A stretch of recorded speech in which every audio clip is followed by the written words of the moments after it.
In the sleepy village of St. Mary Mead, a scream shatters the peace of Rose Cottage, where Mrs. Evelyn Harrow lies dead on her rose-lined garden path, a vial of poison clutched in her hand.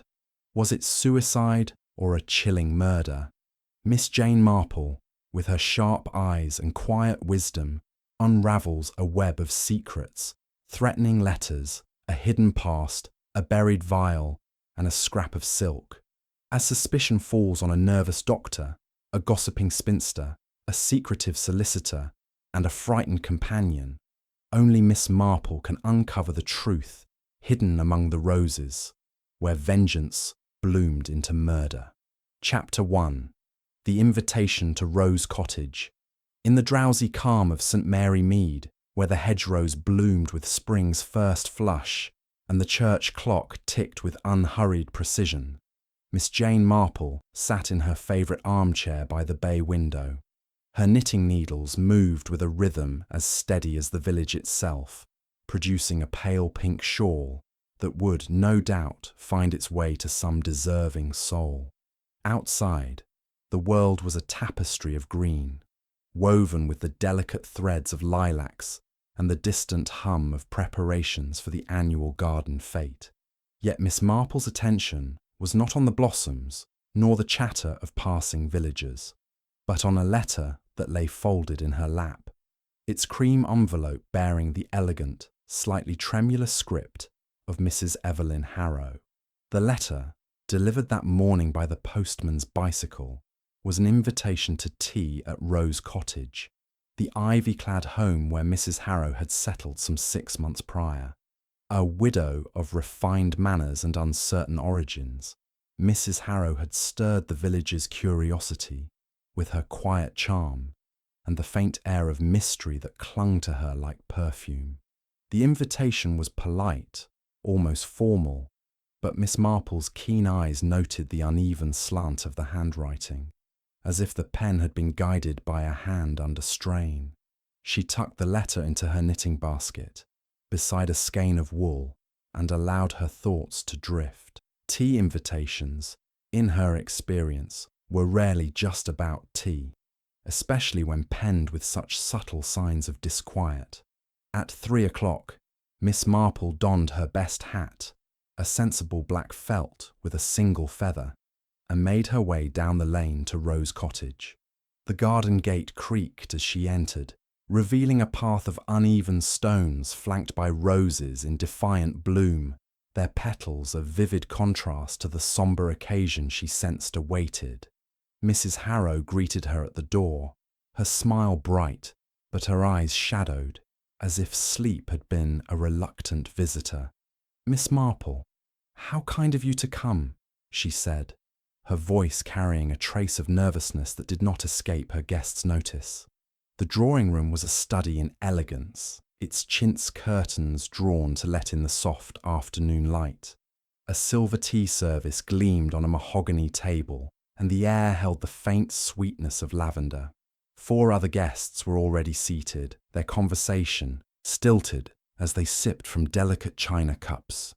Dr. Reginald Haydock, the village physician, sat with his legs crossed, his ruddy face betraying a flicker of impatience.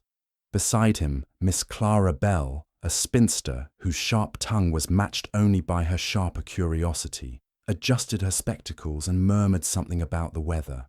Mr. Thomas Rudd, a retired solicitor with a perpetually furrowed brow, clutched his teacup as if it might anchor him against some unseen tide.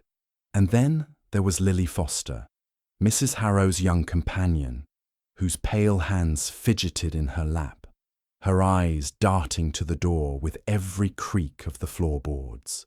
Miss Marple settled into a chair, her serene expression masking the quick calculations of her mind. She noted the way Mrs. Harrow's fingers trembled as she poured tea, the way Dr. Haydock's gaze lingered on his hostess with a mix of concern and something less definable. Miss Bell's chatter was too eager, filling silences that seemed to carry weight, while Mr. Rudd's silence was itself a presence, heavy and guarded. Lily, poor child, seemed on the verge of tears, her nervous glances suggesting a secret she dared not share. The conversation turned to the garden fete, with Mrs. Harrow offering a brittle smile as she spoke of her prize roses. "They're quite the talk of the village," she said, though her voice wavered. Miss Marple nodded, her eyes straying to a photograph on the mantel. A younger Mrs. Harrow beside a stern-faced man, his features vaguely familiar. Before she could inquire, Mrs. Harrow rose abruptly. "I'll fetch more scones," she murmured, and slipped from the room. The guests waited, the silence growing thicker. Then came a scream, sharp and piercing, from the direction of the garden. Miss Marple was on her feet first, her age no match for her alertness, followed by the others in a rush of chairs and exclamations. They spilled onto the garden path, where the roses stood like silent sentinels. There, crumpled on the cold stones, lay Mrs. Evelyn Harrow, her eyes wide in a frozen stare, her hand clutching a small glass vial that glinted in the fading light. The scent of poison hung in the air, mingling with the roses, and Miss Marple's heart sank, not with shock, but with the quiet certainty that murder had come to St. Mary Mead. Chapter 2. The Shadow of Suspicion. The air in the garden of Rose Cottage hung heavy with the scent of roses and something sharper, more acrid, as the small group of guests stood frozen around the crumpled form of Mrs. Evelyn Harrow. Her lifeless hand, still clutching the small glass vial, seemed to accuse the very stones of the path on which she lay. Miss Jane Marple, her black felt hat slightly askew from the haste of her movement, stood a little apart, her sharp eyes taking in every detail, the unnatural twist of Mrs. Harrow's fingers, the faint bruise blooming on her wrist, the way the vial's stopper lay just out of reach, as if flung in a moment of desperation. The other guests, Dr. Reginald Haydock, Miss Clara Bell, Mr. Thomas Rudd, and young Lily Foster, were a tableau of shock, their faces pale, their voices stilled, save for Lily's soft, stifled sob. Inspector Crane arrived with the efficiency of a man who preferred order to mystery. He was a sturdy figure, with a moustache that seemed to bristle with determination, and a notebook that he wielded like a shield against the chaos of human nature. His constables cordoned off the garden path, and the guests were ushered back into the drawing room, where the silver tea service now seemed an incongruous relic of the afternoon's civility. Miss Marple settled into her chair, her knitting retrieved from her basket, her needles resuming their quiet rhythm as she listened to the inspector's brisk questions. "Suicide, most likely," Inspector Crane declared, his tone more hopeful than certain. "The vial suggests poison. Prussic acid, perhaps, judging by the smell. We'll have the coroner confirm it." He glanced at the guests, his eyes narrowing. "Did anyone see Mrs. Harrow take anything unusual?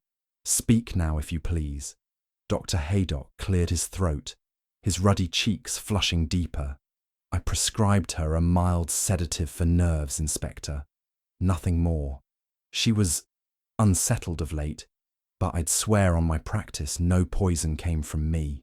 His voice was steady, but Miss Marple noted the way his fingers tightened around the arm of his chair, a small betrayal of unease. Miss Clara Bell, her spectacles glinting with a zeal that bordered on relish, leaned forward. "Mrs. Harrow was a troubled soul, Inspector. Everyone in St. Mary Mead knew it. She had secrets. Oh yes, secrets. A woman like that, with all her money and no clear account of where it came from. Well, it's no wonder she might have taken her own life." Her words dripped with implication, and Miss Marple's needles paused for the briefest moment as she filed away the spinster's eagerness to cast suspicion. Mr. Rudd, his solicitor's composure fraying at the edges, adjusted his tie. "I scarcely knew her," he said, his voice clipped. "We exchanged pleasantries, nothing more. I've no idea why she'd do such a thing." His eyes darted to the window, where the garden path lay just beyond, and Miss Marple observed the faint sheen of sweat on his brow. Lily Foster, her face blotched with tears, twisted a handkerchief in her hands. "She was frightened, Inspector," she whispered. "These past weeks, she'd jump at shadows, lock the doors at night. She said someone was watching her." Her voice broke, and she buried her face in the handkerchief, her shoulders trembling. Inspector Crane scribbled in his notebook, his expression one of a man who preferred facts to feelings. "Watching her, you say? Did she name anyone? Any enemies?" Lily shook her head, her voice muffled. "She wouldn't say, only that she felt trapped." Miss Marple's needles clicked softly, her serene expression masking the rapid workings of her mind. The inspector's theory of suicide was tidy, but tidiness, in her experience, was often the enemy of truth. The bruise on Mrs. Harrow's wrist, the vile stopper lying just out of reach. These were not the signs of a woman who had chosen her end. No, this was murder, carefully staged, and the garden path, with its uneven stones and cloaking roses, had been chosen with care. She kept her thoughts to herself, letting the inspector bustle about with his questions, while her eyes moved from one guest to another, noting the small gestures that spoke louder than words. The drawing room grew stifling as the afternoon waned, the air thick with unspoken accusations. Dr. Haydock excused himself to speak with a constable, his medical authority granting him a brief reprieve. Miss Bell whispered to Lily, her words too low to catch, but her tone sharp with curiosity. Mr. Rudd sat rigid, his gaze fixed on a spot on the carpet, as if willing himself invisible. Miss Marple, unnoticed in her corner, let her knitting rest in her lap and considered the players in this grim drama. Mrs. Harrow had been wealthy, that much was clear, but wealth, as she well knew, was a magnet for envy and greed. Had one of these guests coveted her fortune, or was there a deeper wound, a betrayal rooted in the past, that had led to this moment? Inspector Crane concluded his initial inquiries with a promise to return after the coroner's examination. The guests were released, though warned not to leave St. Mary Mead. Miss Marple lingered, offering to help Lily tidy the tea things, a pretext to observe the girl more closely. Lily's hands shook as she stacked the china cups, and Miss Marple's gentle questions drew out little more than what had been said before. Yet there was something in the girl's hesitance, a flicker of fear, that suggested she knew more than she dared reveal. As Miss Marple stepped onto the garden path to leave, she paused by the spot where Mrs. Harrow had fallen. The roses loomed overhead, their petals beginning to curl in the evening chill. She knelt, her fingers brushing the stones, and noted a faint scuff mark, as if a shoe had scraped in haste. The vile stopper, now in the inspector's possession, had been found here, too far from the body to have simply rolled away. She straightened, her mind turning to a case in St. Mary Mead years ago, when a seemingly accidental death had been unmasked as murder by just such a detail, a misplaced object, a mark in the wrong place. Back at her cottage, Miss Marple settled by her fire, her knitting resumed as she sifted through the day's events. Mrs. Harrow's fear, Lily had said, was of being watched. But by whom? And why? The photograph on the mantel came to mind, the stern-faced man, so like Mr. Rudd in feature. Was he her late husband, the financier whose fortune had brought her to St. Mary Mead? And if so, what tied Rudd to her, beyond his claims of casual acquaintance? Dr. Haydock's defensiveness, too, was curious. A doctor's reputation was a fragile thing, easily tarnished by scandal, and Miss Bell, her relish for gossip, suggested a woman who saw more than she admitted, perhaps even more than she realized. The village clock struck 7, its chimes drifting through the open window. Miss Marple set her knitting aside and reached for a cup of tea, her thoughts circling back to the garden path. It was a place of beauty, but also of concealment, its roses hiding the stone's uneven edges. its shadows deep enough to mask a killer's approach. She recalled a conversation with her nephew Raymond, who had once teased her about seeing mysteries in every hedgerow. Human nature, she had told him, is the same in a hedgerow as in a city, and it is human nature that kills. The next morning, Miss Marple walked to the village post office, her steps slow but purposeful. Mrs. Blade, the postmistress, was a font of local knowledge, and over a discussion of stamps, Miss Marple learned that Mrs. Harrow had received frequent letters, some with London postmarks, others unmarked. She'd collect them herself. Never let that girl Lily touch them, Mrs. Blade said, her eyes gleaming with the thrill of imparting news. And once I saw her burn one right outside, in the garden. This was a thread worth pulling. Miss Marple thanked Mrs. Blade and made her way to the church, where she found Miss Bell arranging flowers for the fete. The spinster was eager to talk, her voice dropping to a conspiratorial whisper. Mrs. Harrow was not what she seemed, Miss Marple. All that money and no family to speak of. I heard she and Dr. Haydock had words last week, something about bills he'd sent her. She called him a cheat, if you can believe it. Miss Marple nodded, her expression one of mild interest, though her mind was alight. A quarrel with the doctor, letters burned in haste. These were pieces of a puzzle, and she was beginning to see its shape. She recalled a similar case in her youth, when a woman's death had been dismissed as suicide, until a letter, overlooked by all but one, revealed a motive for murder. That afternoon, Miss Marple visited the local chemist, Mr. Pye, a nervous man with a habit of polishing his glasses. He confirmed that Mrs. Harrow had purchased a tonic for nerves, but no poison had left his shop. Not prussic acid, certainly, he said, his voice quavering. I keep that locked tight, and no one's asked for it in years. Miss Marple's eyes strayed to the locked cabinet behind him, its key glinting in the light. She thanked him and left, her thoughts turning to the vial. If not from the chemist, where had it come from? And who had the knowledge to use it? As she walked home, she passed Rose Cottage, where Lily was tending the roses, her face pale and drawn.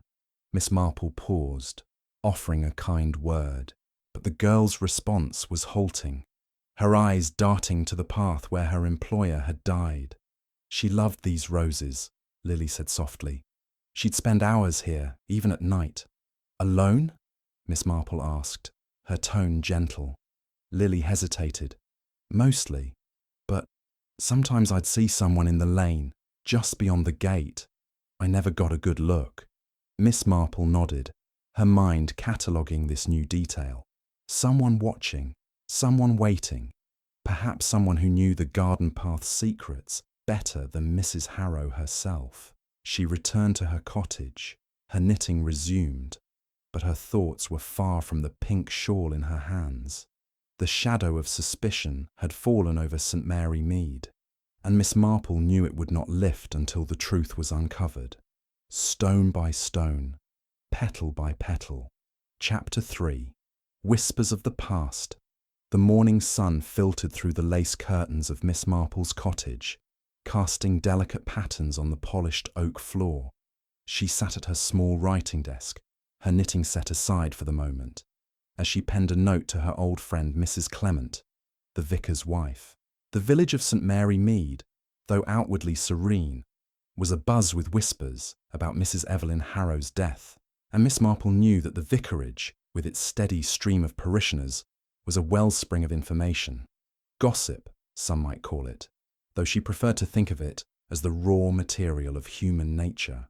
Her note was polite, requesting a visit to discuss the garden fete, but its true purpose was to sift through the village's collective memory for clues to the tragedy at Rose Cottage. As she sealed the envelope, Miss Marple's thoughts returned to the garden path, its uneven stones and overhanging roses etched in her mind.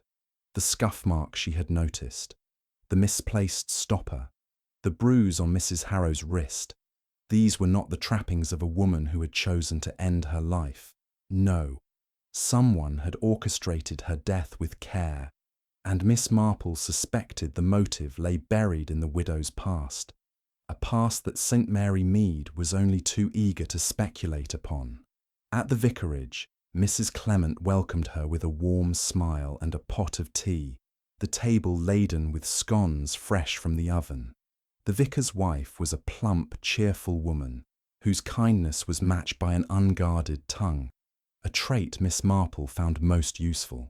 As they chatted about the Fates flower arrangements, Mrs. Clement's conversation naturally drifted to Mrs. Harrow. "Such a dreadful business," she said, her eyes wide with sympathy.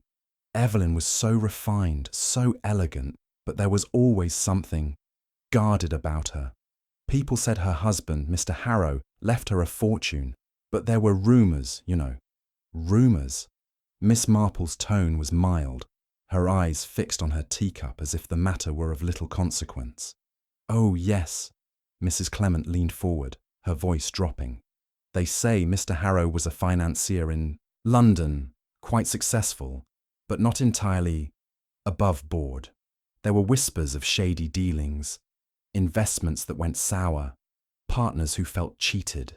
Some even said he had enemies who might hold a grudge against his widow. Of course, no one knows for certain. Evelyn never spoke of it." Miss Marple nodded, her mind turning to the photograph on Mrs. Harrow's mantel, the stern-faced man whose features echoed Mr. Rudd's. Could he have been one of those cheated partners? She sipped her tea, her thoughts weaving connections as delicate and intricate as the lace on her collar. "And did Mrs. Harrow seem troubled by these grudges?"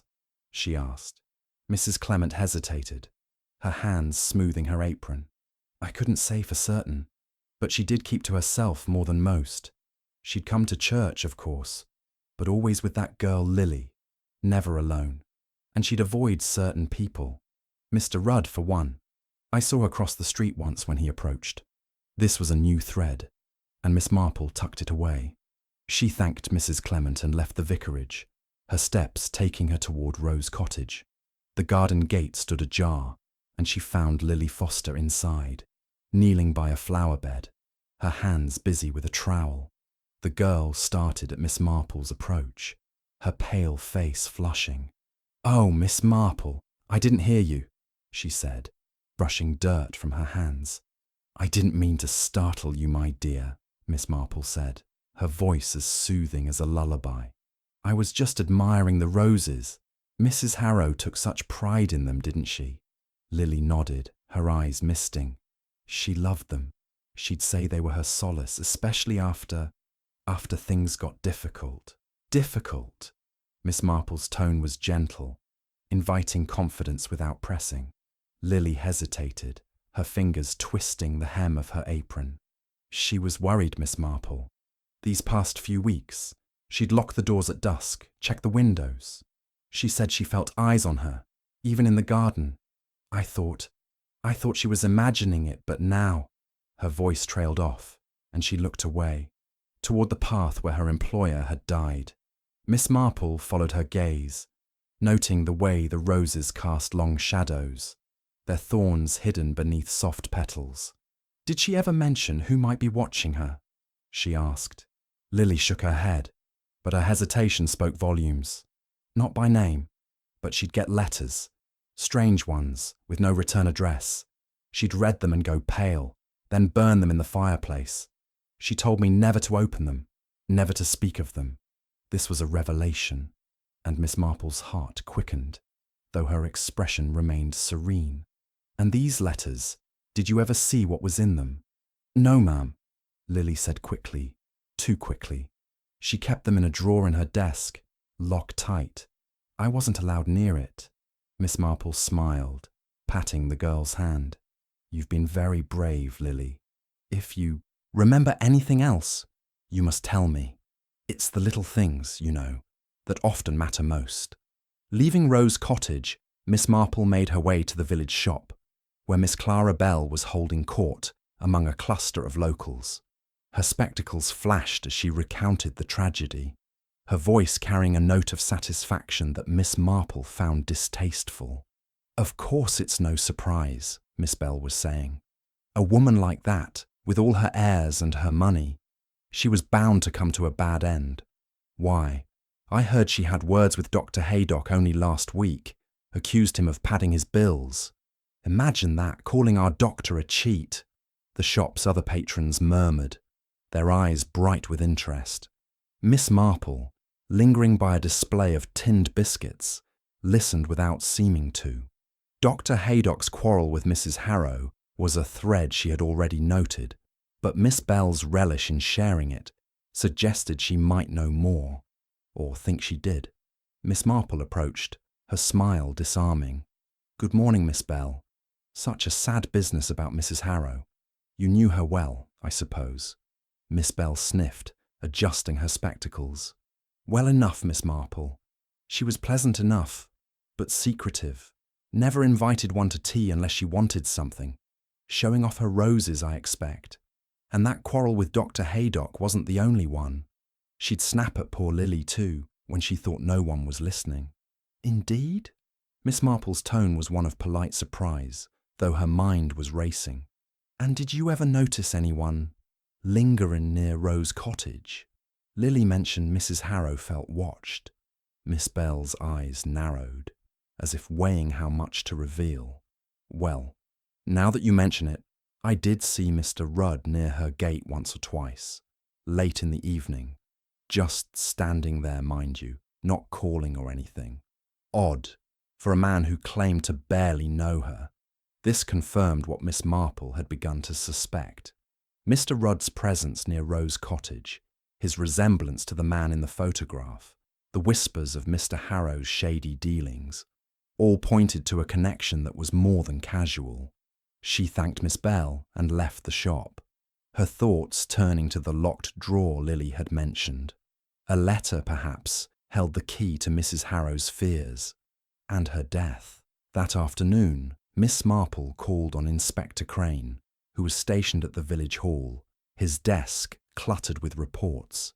He greeted her with the weary patience of a man who respected her reputation, but preferred his own methods. "Miss Marple, I hope you're not here to complicate things," he said, half joking. "The coroner's report is due tomorrow, but it's looking like suicide. The vial had her fingerprints, and prussic acid acts fast. Too fast for anyone to have forced it on her." Miss Marple tilted her head, her eyes bright with a quiet challenge. "And the bruise on her wrist, Inspector? Or the stopper, lying so far from her hand? Those don't quite fit with suicide, do they?" Crane's moustache twitched, but he waved a hand. "Bruises happen. She might have fallen, clutched at something. As for the stopper, it could have rolled. We're not in one of your novels, Miss Marple." She smiled, undeterred. "Of course, Inspector, but I wonder if you might allow me to look at Mrs. Harrow's desk. Lily mentioned a locked drawer. She thought it held letters. They might shed light on her state of mind." Crane hesitated, then sighed. "Very well, but only with me present. I can't have you tampering with evidence."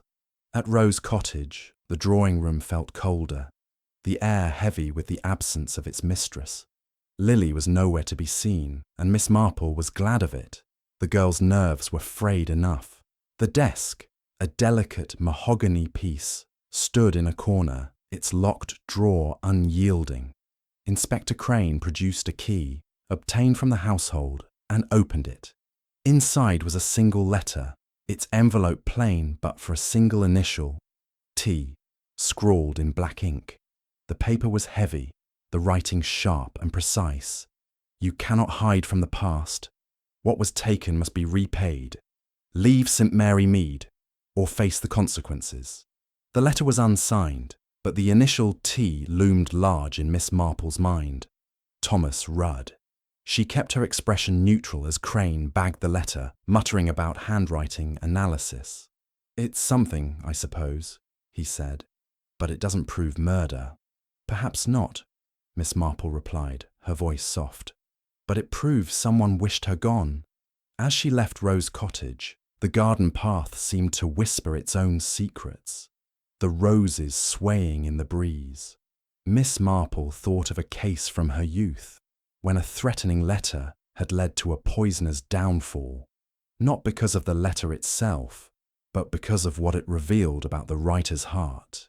Human nature, she mused, was a garden of its own, full of beauty and thorns, and somewhere in St. Mary Mead, a thorn had struck deep. Chapter 4. The Doctor's Secret.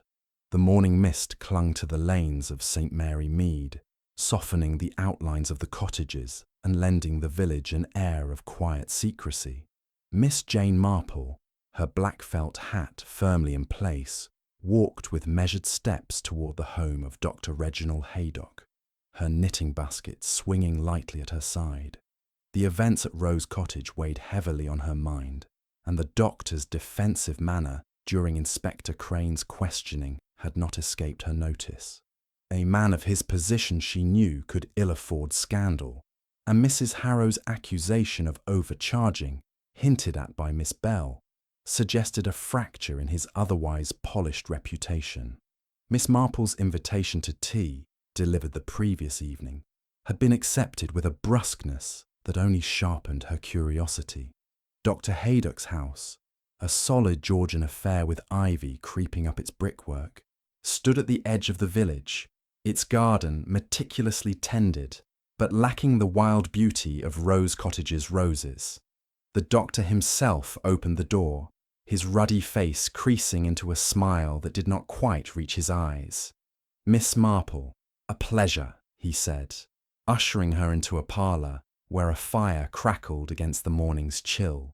The room was comfortable but impersonal, its shelves lined with medical journals and a single photograph of a younger Haydock in military uniform, a reminder of his service during the war.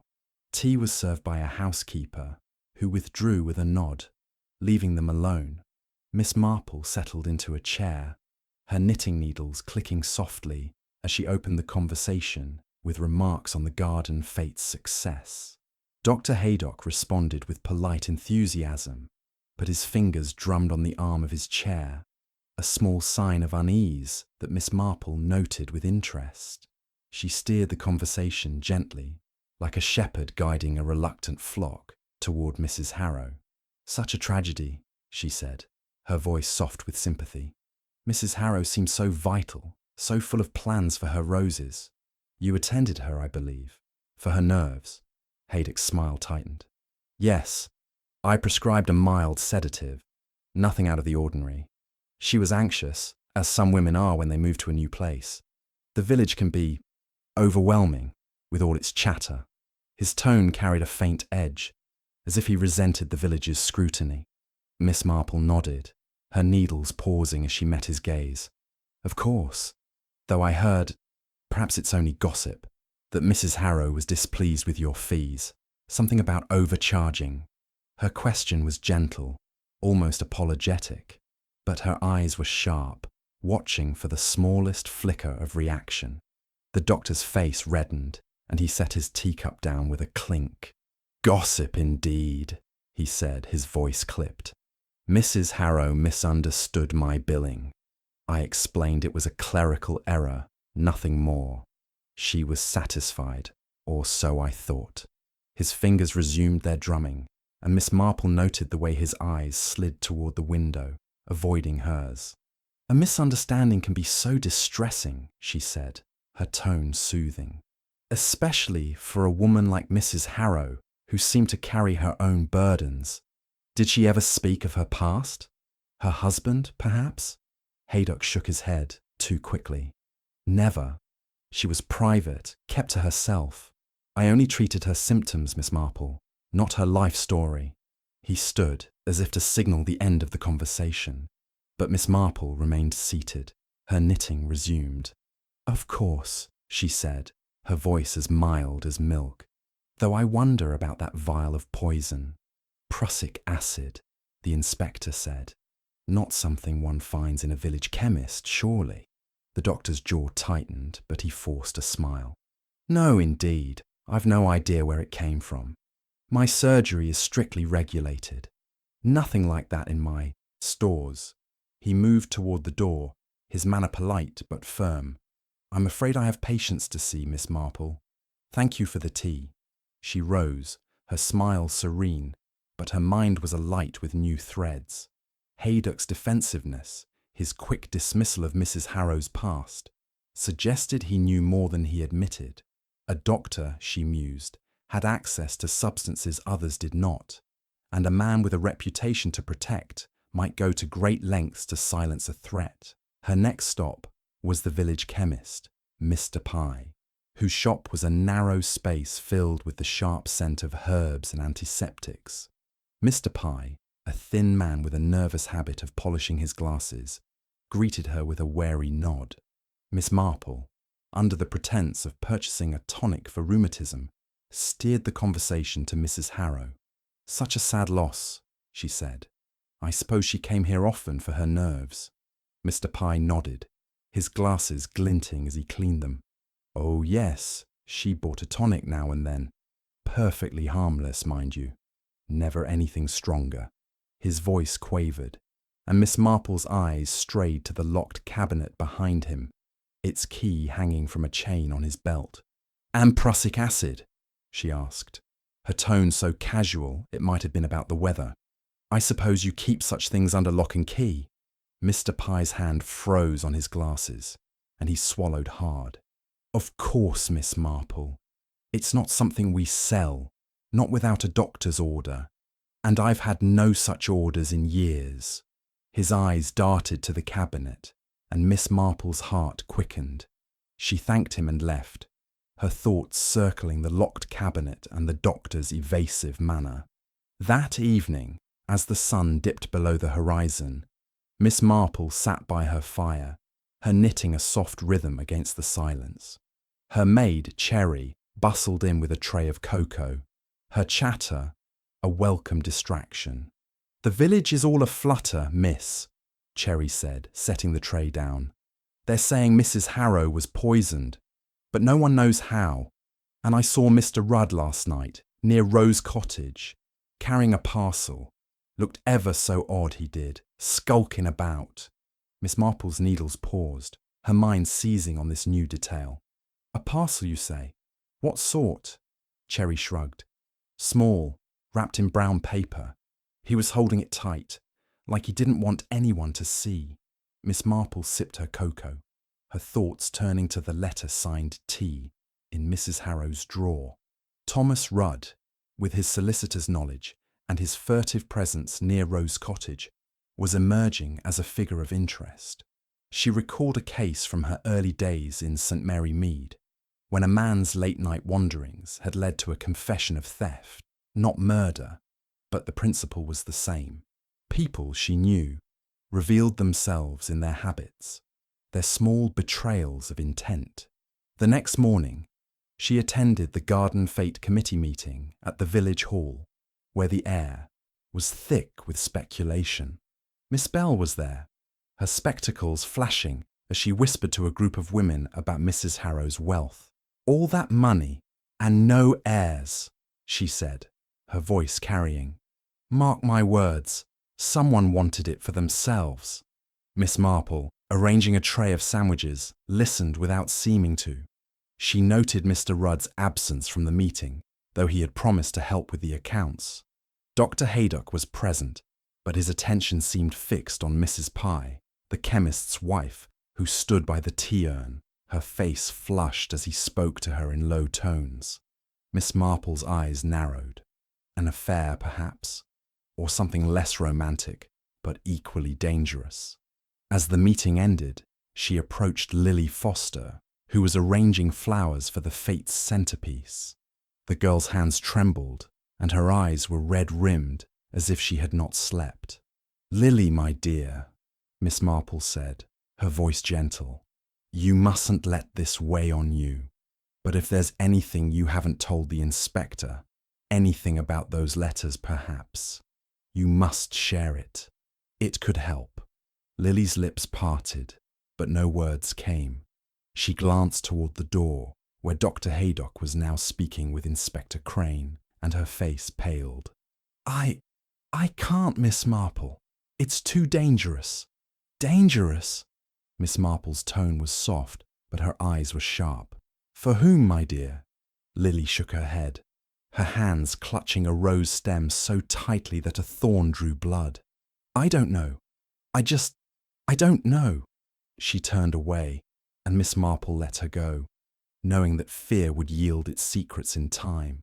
Back at her cottage, Miss Marple sat by her window, her knitting needles moving as her mind wove together the day's discoveries. Dr. Haydock's defensiveness, Mr. Pye's nervous glance, Cherry's sighting of Rudd, Lily's fear, all were pieces of a puzzle, and the letter signed T was its centre. She thought of a similar case years ago when a doctor's secret had led to a patient's death, not poison, but negligence, covered up with lies.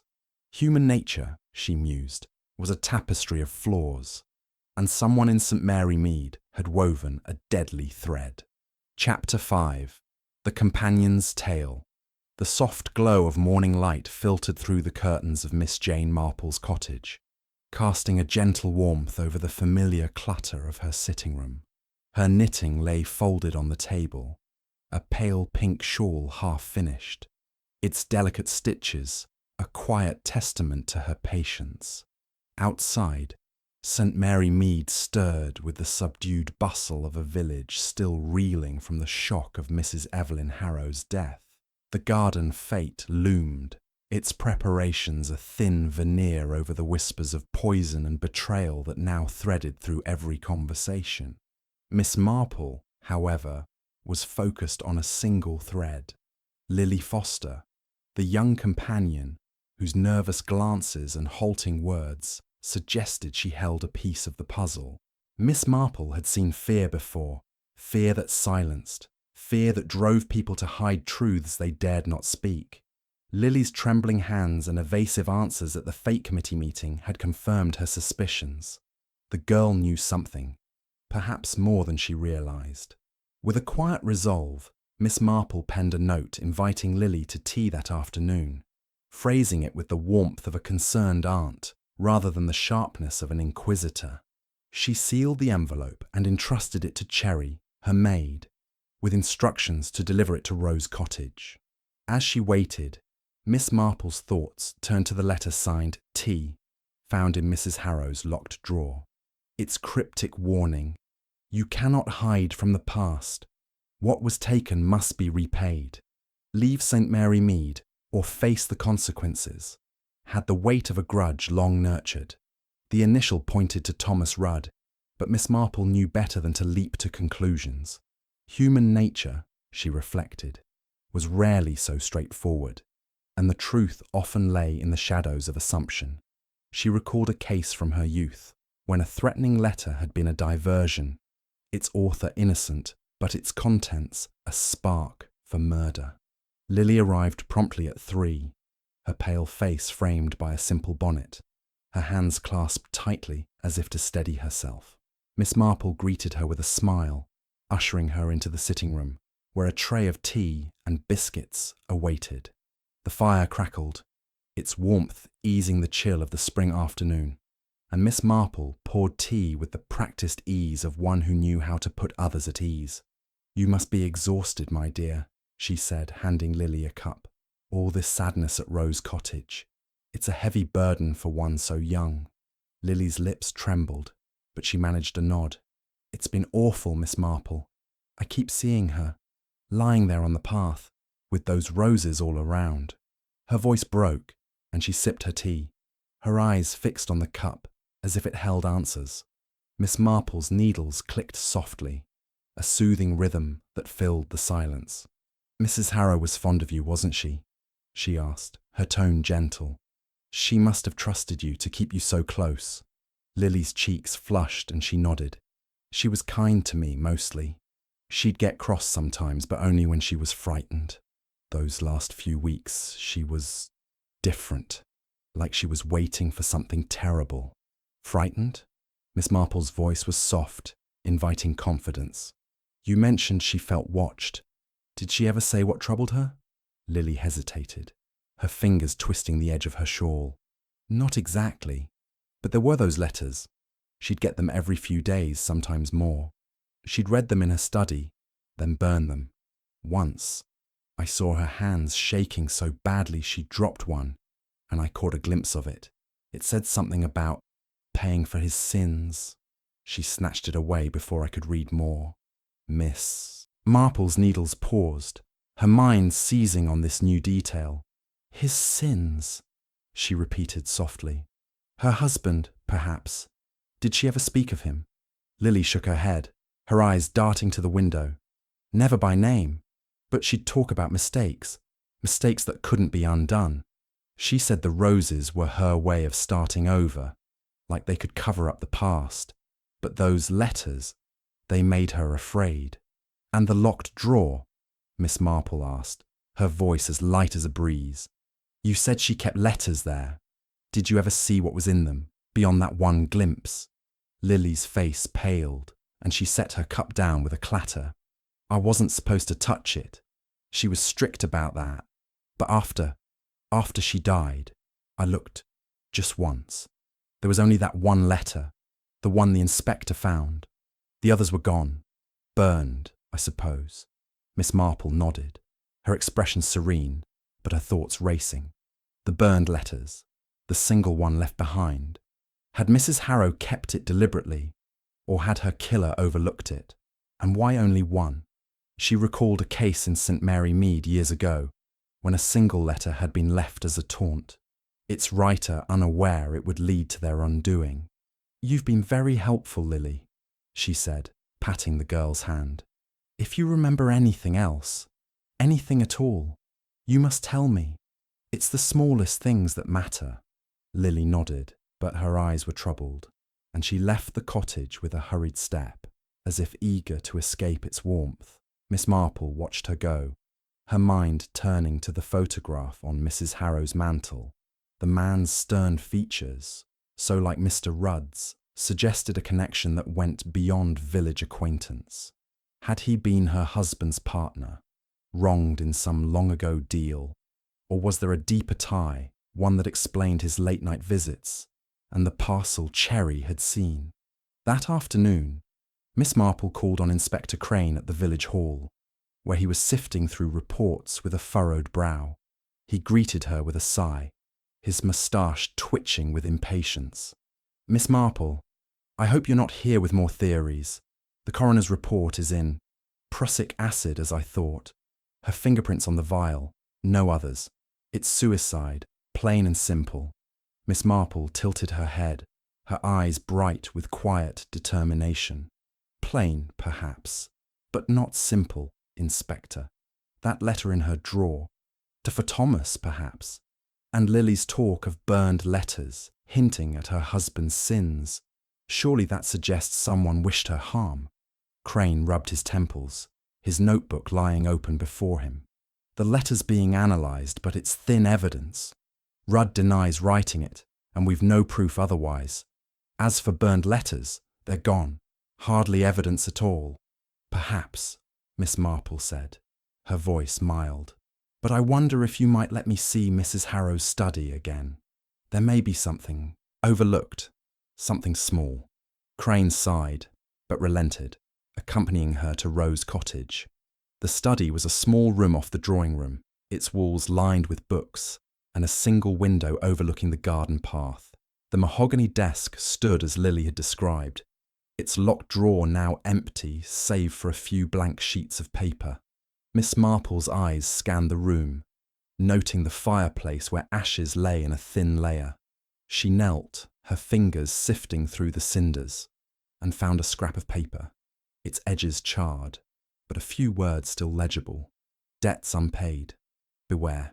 She handed the scrap to Crane, who frowned. Another letter, perhaps, he said, but it proves nothing. Anyone could have written it.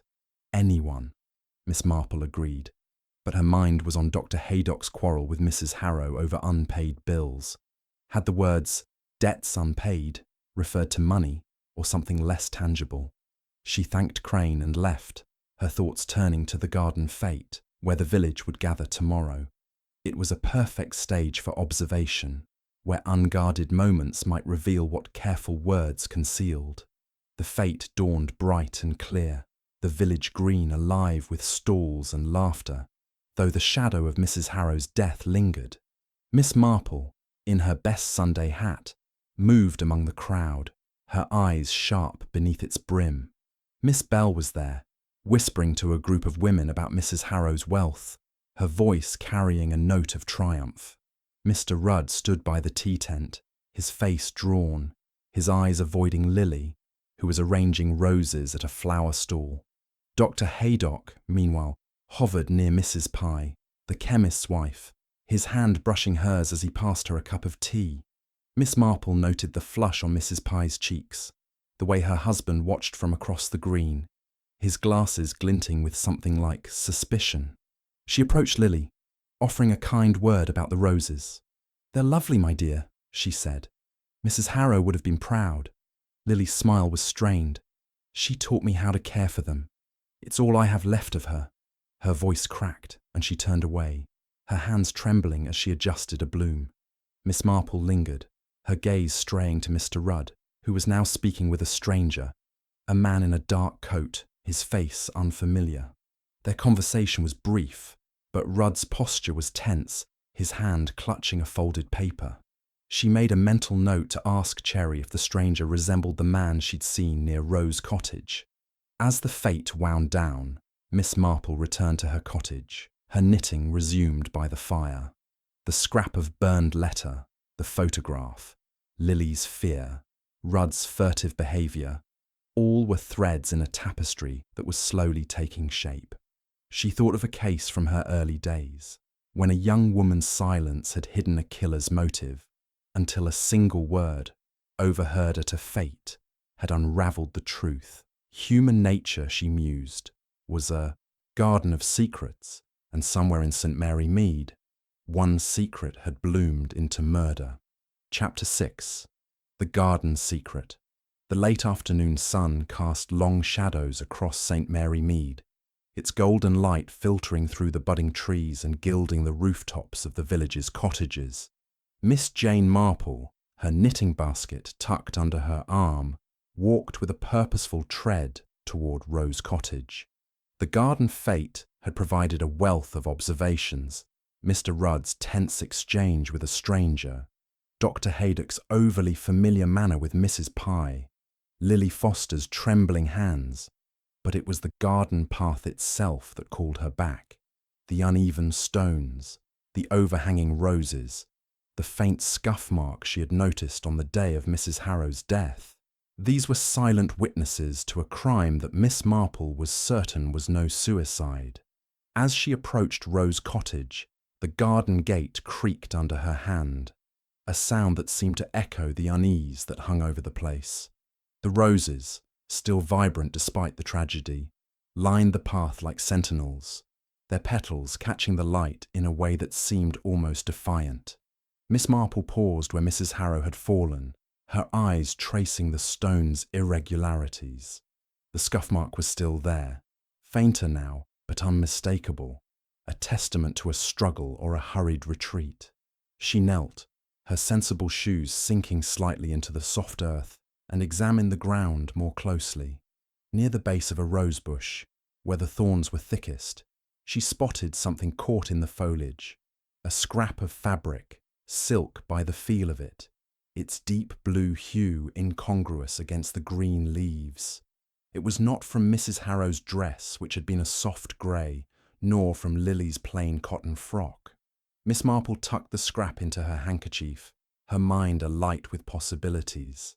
Silk was expensive, not the sort of material one expected to find snagged in a village garden, unless its owner had been careless or desperate. She recalled a case from her younger days, when a torn cuff link, overlooked by all but her, had pointed to a killer who thought himself untouchable. The fabric, she mused, was a clue, but its meaning depended on who had worn it. Rising, she continued along the path, her eyes scanning for further signs. Near the spot where the vile stopper had been found, she noticed a faint indentation in the soil, as if something heavy had been set down or dragged. It was subtle, easily missed by Inspector Crane's brisk inspection, but to Miss Marple it spoke of haste, of a plan interrupted. She marked the spot in her mind, intending to draw the inspector's attention to it later. For now, she needed to confirm her suspicions about the players in this grim drama. Back at her cottage, Miss Marple sat by her window, her knitting needles moving with their usual rhythm as she sifted through the threads of the case.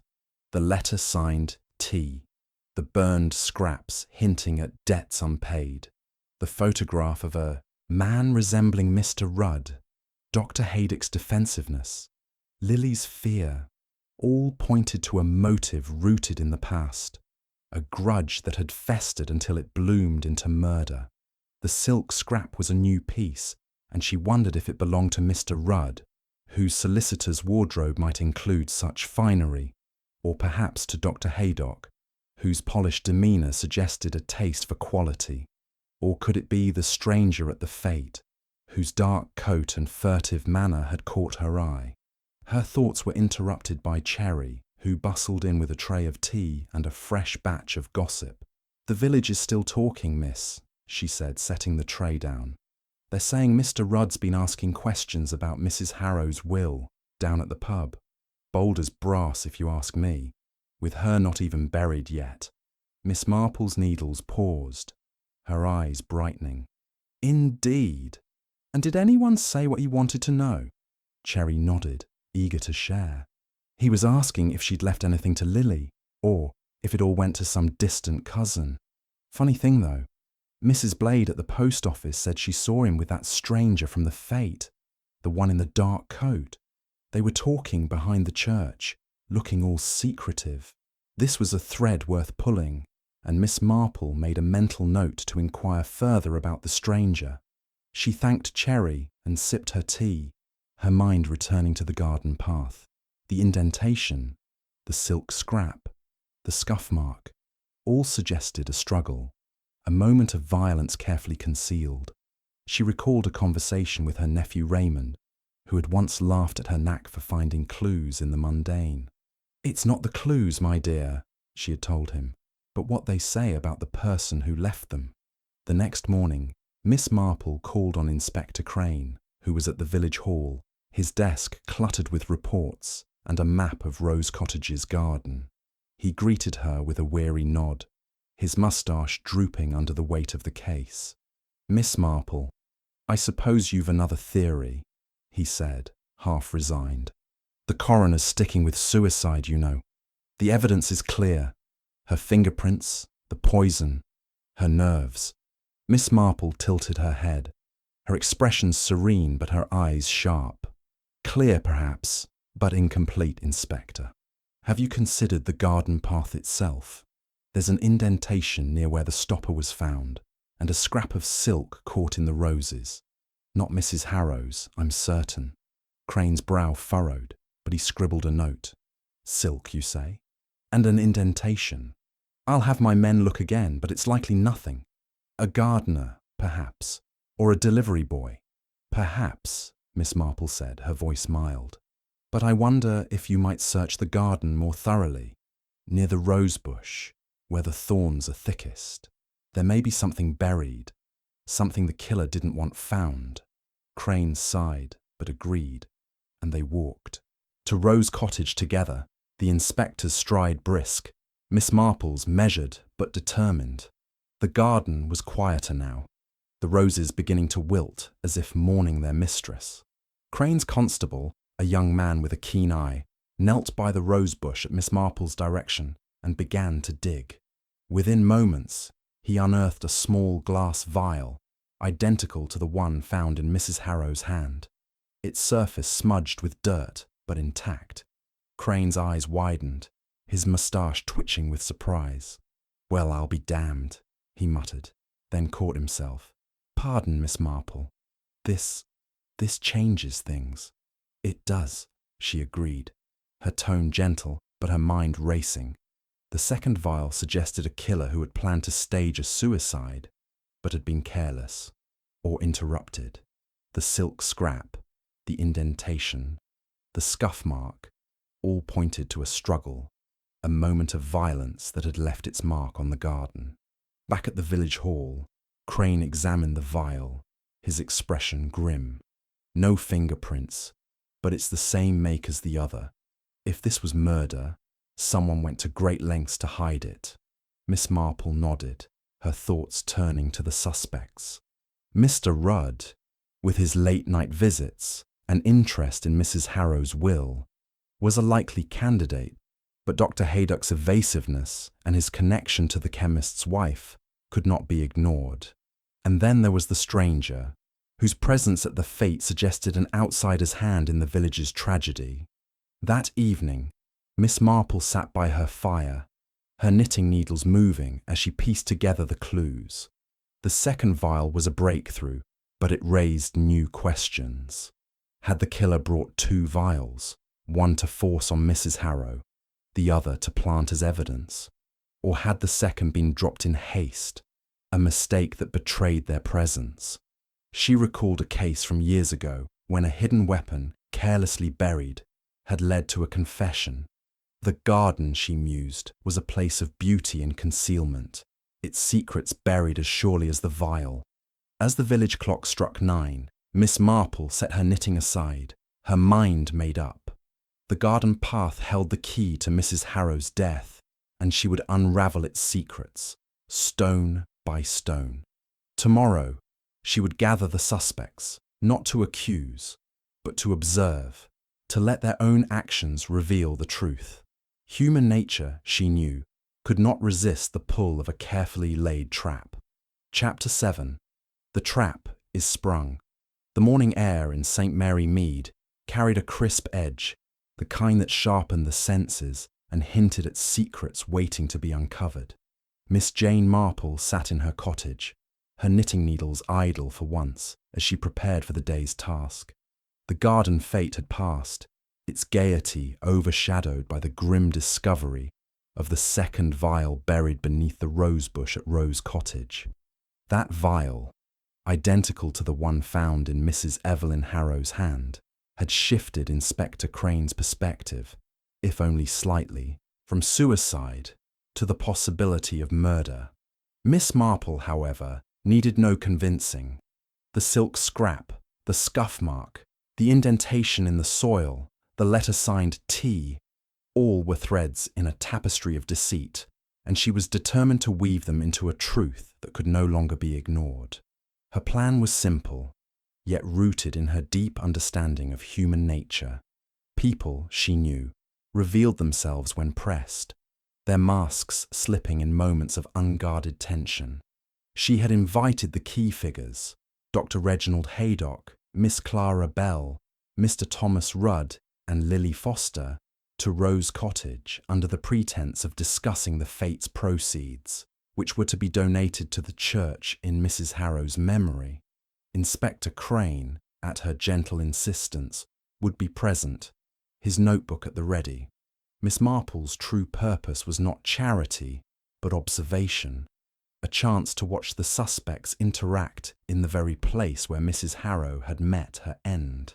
At 2 o'clock, the drawing room of Rose Cottage was a study in contrasts, the elegance of its chintz curtains and silver tea service clashing with the sombre mood of its occupants. Lily, pale and silent, poured tea with trembling hands, her eyes darting to the garden path visible through the window. Dr. Haydock sat stiffly, his ruddy face betraying a flicker of unease as he avoided Miss Bell's sharp gaze. Miss Bell, her spectacles glinting, perched on the edge of her chair, her voice already tinged with the relish of gossip. Mr. Rudd, his solicitor's composure fraying, clutched a handkerchief, his eyes fixed on the floor as if it might offer escape. Inspector Crane stood by the mantel, his moustache bristling with impatience, while Miss Marple, her knitting basket at her side, settled into a corner chair, her serene expression masking the keen calculations of her mind. "Thank you all for coming," she began, her voice soft but carrying the weight of authority. "It's only fitting we honour Mrs. Harrow's memory by ensuring the fate's success benefits the village. But I confess, my thoughts keep returning to her untimely death. Such a tragedy, and so many questions unanswered." Miss Bell sniffed, adjusting her spectacles. Questions indeed. Everyone knows she was troubled. Too much money, too many secrets. Suicide was no surprise, if you ask me. Dr. Haydock's jaw tightened, but he said nothing, his fingers drumming on his knee. Lily's teacup rattled in its saucer, and Mr. Rudd's handkerchief twisted tighter. Miss Marple's needles clicked softly, a rhythm that seemed to steady the room. Perhaps, she said, her tone mild, but the garden path tells a different story. A bruise on her wrist, a scuff mark, a second vial buried beneath the roses. These are not the signs of a woman who chose her end. Inspector Crane cleared his throat, his notebook flipping open. Now, Miss Marple, let's not stir things up. The coroner's report leans towards suicide, though I'll grant the second vial is troubling. Troubling indeed, Miss Marple said, her eyes moving from one face to another. And then there's the letter, signed T, warning Mrs. Harrow to leave or face consequences. A letter that speaks of debts unpaid, of a past that could not be outrun. Mr. Rudd's head snapped up, his face paling. I've told you, I know nothing of any letter, he said, his voice sharp. I barely knew the woman. Why would I threaten her? Miss Marple tilted her head, her gaze steady. Barely knew her, Mr. Rudd. Yet you were seen near her gate, late at night, with a parcel in hand. And there's a photograph on her mantel, a man who bears a striking resemblance to you. Was he her husband, perhaps? Or a partner in his business, wronged in some way? Rudd's handkerchief was now a crumpled ball, his knuckles white. That's nonsense, he stammered. I was out walking. Nothing more. As for the photograph, it's no one I know. Dr. Haydock shifted in his seat, his voice cutting in. This is all speculation, Miss Marple. Mrs. Harrow was my patient, nothing more. She was anxious. Yes, but I prescribed only a sedative. The poison didn't come from me. Miss Marple's needles paused, her eyes meeting his. Of course, doctor. But your quarrel with her, over bills, wasn't it? Must have been distressing. And your interest in Mrs. Pye, the chemist's wife, hasn't gone unnoticed. A chemist's shop, after all, might hold substances like prussic acid, locked away or not. Haydock's face reddened, and he rose halfway from his chair. That's outrageous. I won't have my reputation dragged through the mud. Miss Bell's eyes gleamed, her voice dripping with insinuation. Oh, doctor, we've all seen you with Mrs. Pye. And Mrs. Harrow did call you a cheat, didn't she? Perhaps she knew something you didn't want spread. Lily, silent until now, let out a small gasp, her teacup slipping from her hands to shatter on the floor. Please, she whispered, her voice trembling. Don't fight. Mrs. Harrow wouldn't have wanted this. Miss Marple rose, her movements slow but deliberate, and crossed to the window overlooking the garden path. This path, she said, her voice carrying a quiet authority, is where the truth lies. The bruise suggests a struggle, the second vial a clumsy attempt to stage a suicide. And this, she produced the scrap of blue silk from her handkerchief, holding it up for all to see. This was caught in the roses, not far from where Mrs. Harrow fell. It's not hers, nor Lily's, but it belongs to someone who was there that day. The room fell silent, the air thick with tension. Rudd's eyes widened, his hand reaching instinctively to his coat pocket, where a faint tear was visible at the cuff. Miss Marple's gaze locked onto him, her voice soft but unrelenting. Mr. Rudd, you were Mrs. Harrow's husband's partner, weren't you? Ruined by his schemes, left with nothing while she inherited his fortune. Those letters, T for Thomas, were yours, meant to frighten her into leaving. But when she stayed, you took a darker path. Rudd's face crumpled, his voice a hoarse whisper. It wasn't supposed to happen like this.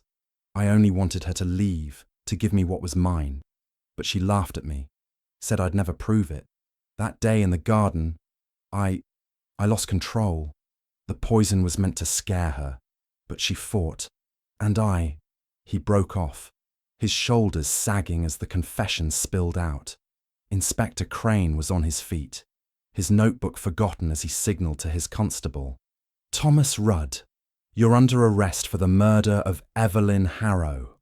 The room erupted in murmurs, Miss Bell's spectacles glinting with triumph, Haydock's face a mask of relief, Lily's eyes brimming with tears. Miss Marple returned to her chair, her knitting resumed, her expression serene. The trap had been sprung, and human nature, as always, had betrayed itself. As Rudd was led away, Miss Marple's thoughts lingered on the garden path. The roses, with their beauty and thorns, had hidden a killer's intent, but they could not conceal the truth forever. She recalled a case from her early days, when a man's confession had come not from evidence, but from the weight of his own guilt, pressed into the open by a quiet question. The garden, she mused, had spoken, and she had listened. Chapter 8. The Quiet of St. Mary Mead. The soft hum of summer returned to St. Mary Mead, as if the village itself exhaled after the storm of Mrs. Evelyn Harrow's death. The garden fete had passed into memory, its proceeds safely delivered to the church, and the roses along the lanes bloomed with a quiet defiance, their petals untouched by the tragedy that had unfolded at Rose Cottage. Miss Jane Marple sat in her garden, her sensible shoes resting on a low stool, her knitting needles moving with their familiar rhythm as she worked on the pale pink shawl, now nearly complete. The air carried the scent of lavender and freshly cut grass, and the distant chime of the church clock marked the hour with unhurried precision. The arrest of Mr. Thomas Rudd had settled the village's nerves, though whispers still lingered in the post office and the tea shop. His confession, wrung from him in the drawing-room of Rose Cottage, had laid bare a tale of greed and vengeance, rooted in a past that refused to stay buried. Mrs. Harrow's husband, it emerged, had been a financier whose schemes had enriched him at the expense of partners like Rudd, leaving the solicitor ruined and bitter. The letters signed T had been his attempt to drive Mrs. Harrow from St. Mary Mead, to reclaim what he believed was his due. When she stood her ground, his resentment had turned to murder. The poison slipped into her tea on that fateful afternoon, the garden path chosen for its seclusion. The second, vile, the silk scrap from his torn coat, the bruise on her wrist, all had betrayed him, as Miss Marple had known they would. She paused in her knitting, her eyes resting on the roses that bordered her own garden. They were not as grand as Mrs. Harrow's, but they had their own charm, their thorns a reminder that beauty often hid danger. She thought of Lily Foster, who had left Rose Cottage to take a position in a neighbouring village, her fragile spirit buoyed by the kindness of the vicar's wife. Dr. Haydock, his reputation intact despite Miss Bell's insinuations, had resumed his rounds with a touch more humility, his flirtations with Mrs. Pye curtailed by the chemist's watchful eye. Miss Bell herself continued to gossip, her spectacles glinting with every tale, though she now spoke of Miss Marple with a grudging respect. Inspector Crane had called the previous day, his moustache less bristling, his manner almost deferential. "You've a knack for this, Miss Marple," he had said, handing her a cup of tea in her own sitting room. "That silk scrap, the buried vial, I'd have missed them. Rudd's trial is set for next month, and the evidence is airtight thanks to you." Miss Marple had smiled, her needles clicking softly. "It was the garden, Inspector," she had replied. "It told the story if one listened." Now, as she sat in her garden, she reflected on the case, her mind tracing its threads as deftly as her fingers worked the wool. The photograph on the mantel, the burned letters, the stranger at the fete who had proved to be a solicitor's clerk with no connection to the crime, all had been distractions. But the garden path had been the truth. Its uneven stones, its cloaking roses, had hidden a killer's intent, but could not conceal his mistakes. She recalled a case from her youth, when a garden had yielded a buried locket that named a murderer, and she smiled at the constancy of human nature. so predictable in its flaws. Cherry bustled out with a tray of lemonade, her chatter a bright counterpoint to the village's calm. "They're saying at the shop that Rose Cottage is to be sold," she said, setting the tray down. "Some family from London, looking for a quiet place. I reckon they'll not know what happened there." Miss Marple nodded, her eyes on the horizon. "Quiet places have their stories, Cherry. It's what makes them alive." As the sun dipped low, casting long shadows across her garden, Miss Marple set her knitting aside and rose, her steps taking her to the rose bushes. She trimmed a fading bloom, her fingers careful of the thorns, and thought of Mrs. Harrow, whose love for her roses had not saved her from a past that reached out to claim her. The village would move on, as villages did, its surface calm restored until the next ripple disturbed it.